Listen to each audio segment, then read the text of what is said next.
أسدل الستار صباح هذا اليوم بمدينة الشماعية عاصمة حمر عن الإقصائيات الجهوية لفن التبوريد المؤهلة لكأس الحسن الثاني رحمه الله بحلبة دار السلام بالرباط.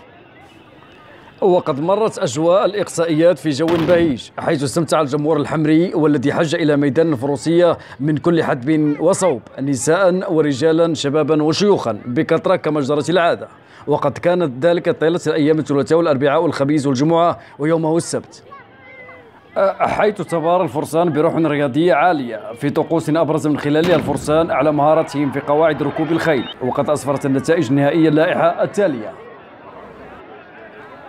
في صنف الكبار المرتبة الأولى حميد صرفاق، يليه في المرتبة التالية عبد اللطيف جعواق، ثم في المرتبة الثالثة الخادي عبد الإله، وفي المرتبة الرابعة يأتي محمد بن القاضي وحمزة المني خامسا، والحاج النقاش الغوتي في الصف السادس، وسابعا إبراهيم الصادق، وفي ذيل الترتيب تأتي صوربة جمال العزوزي. ومعنا على المباشر الإطار العالمي وليد الركراكي. نعم، ما هي انطباعاتك حول هذه الإقصائيات بمدينة الشماعية؟ برافو دراري، برافو وليدات الشماعية، برافو حميمسة، برافو جعواق، برافو بالقادي، برافو النقاش، ماشي ديال الفوترة ديال الفروسية. فريمون لا فونتازي ايتي بيان باسي. يقول الركراكي بأن الفانتازيا مرت في أجواء جميلة.